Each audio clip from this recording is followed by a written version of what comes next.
everybody. Mike McWilliams upstairs to the right music news for this Friday, the 12th of November 2021.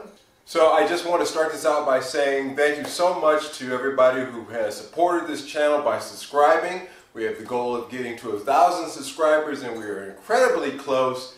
And just want to say that without your help we can't do it. So if you haven't done it yet, take the time to hit that subscription button. If you like the contents of today's news program, hit the like button as well. And let's move on to the news. Alright, the first news story today is going to be about how Fender has bought Presonus.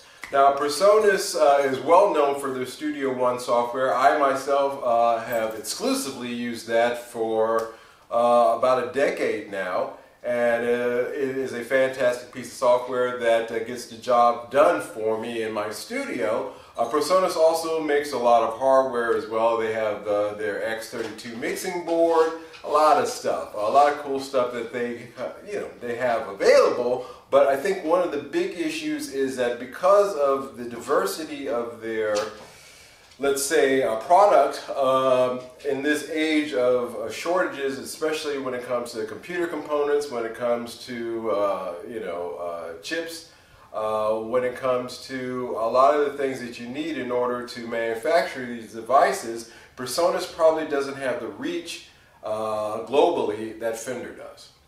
So it would make sense for them to join in with Fender to be able to join into Fender's distribution system is the point of this. Just to cut through all of the speculation regarding that, what could it be? What could be the issue there? What could be driving this merger of the companies? I think that it's pretty clear cut that that's what it is. It really comes down to infrastructure, and Fender has a far more deeper pockets, a far bigger global reach, and they will be able to get the components that are needed a lot easier than Presonus probably can at this point. Will it affect Presonus products? Will we see a change? I think probably you'll see a lot more Fender stuff bundled in with their software like Studio One. I can see how probably one of their amp simulators that they give you packaged in with the software will probably be a Fender branded one. So, but other than that, I don't see them as wanting to take an approach of tearing the thing apart and trying to build something that's already working. I think that just like with Gibson acquiring companies that they have, which didn't work out in a lot of cases too well with them, but in this case I think they want to have a very laissez-faire kind of approach to dealing with them. So I don't see any significant changes. So if there's panic out there amongst people worrying about what this means for the Presonus products, I don't think that there's anything really negative. Quite frankly, I think the opposite. I think that, again, if you have problems with those products, I think you'll have a greater opportunity of getting better customer service on them going down the line in the future. Okay. The next story is about Harley Benton. Harley Benton has released a new line of stomp pedals, mini stomp pedals. A lot of these are based on famous amps and famous pedals. I'll name two of them, the Dr. D, which is based on the Dumble amp, and the Deal Breaker, which is based on the Marshall Blues Breaker pedal.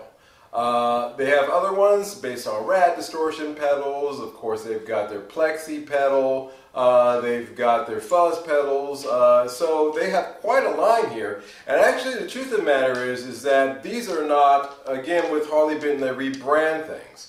Much like the Joyo pedals are the same as the Harley Benton pedals when it comes to the American sound, the British sound, and that series, California sound. So these pedals are actually rebranded from a company called Aroma Music, and they are part of a line that they had called Tom's Line. These Tom's Line pedals retailed for about 29 euros. The Harley Benton ones are going for 19 euros, so about a 10 euro difference there. They were produced by Tom's Line, and specifically to have a very high quality emulation in a very small package. And so the circuits are the same. So if you're familiar with the Tom's line of pedals through Roman Music, then the Harley Benton pedals are the exact same ones. There's no difference. They've just been repackaged. An interesting thing, I said to myself when I saw the Deal Breaker pedal, I wondered how it would stack up against the Marshall Blues Breaker pedal, which I have. So I ordered one. And I also ordered the Dr. D as well. I said, well, I don't have a Dumble emulation yet, so I'm looking for those for my, my pedal board that I use for recording. So I figured, yeah, for about 44 euros, about 50 bucks, it's worth a shot to order these two pedals. So as soon as they come in, we'll be doing a demo of them. I think first up will be the Deal Breaker up against the Marshall Blues Breaker Mark I pedal. All right, our next story today is about dismal early Black Friday deals. Here in Europe, there's no such thing as a Black Friday deal. So the point is kind of moot for me. You have to catch things when and if they ever go on sale. Usually in the States, you guys got a great kind of thing coming up, usually around Thanksgiving, Christmas time, where there's deep discounts that are giving on goods. That brief explanation was given to our European and other friends who may not know what Black Friday sale is. I think everybody's kind of familiar with it. But anyway, I laid that out there to say that this year, even in the States, you're not going to get the kind of bargains that you were experiencing years prior. And the reason behind that, again, goes to the supply and distribution system. When your stocks are bare, or you don't know when your next shipment of a certain item is going to come in, you're not going to discount the item that you already have in stock, the few that you have in stock. It's bad business. It's not really going to work out for you because you'll discount it and then you'll have nothing.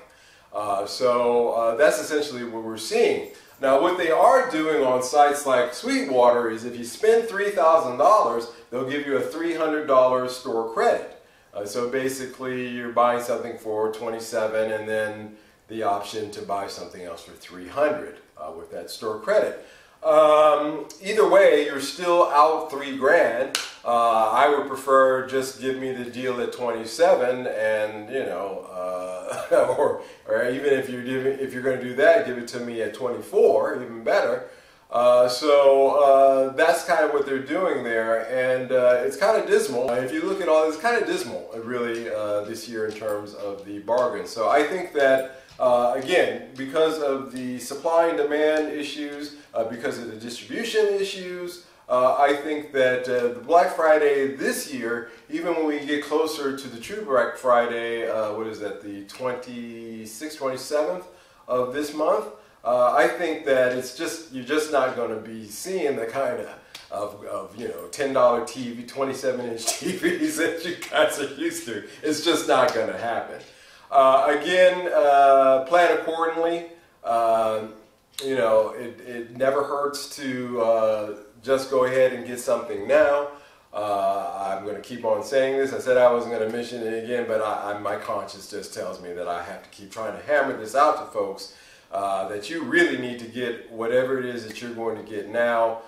You may or may not get a deal on it. That remains to be seen. But if you are going to make a move, now is the time to make that move. Alright guys, that's it for today. I hope you enjoyed today's news as much as I enjoyed bringing it to you. I hope to see you soon, and until the next show, you guys take care. Bye-bye.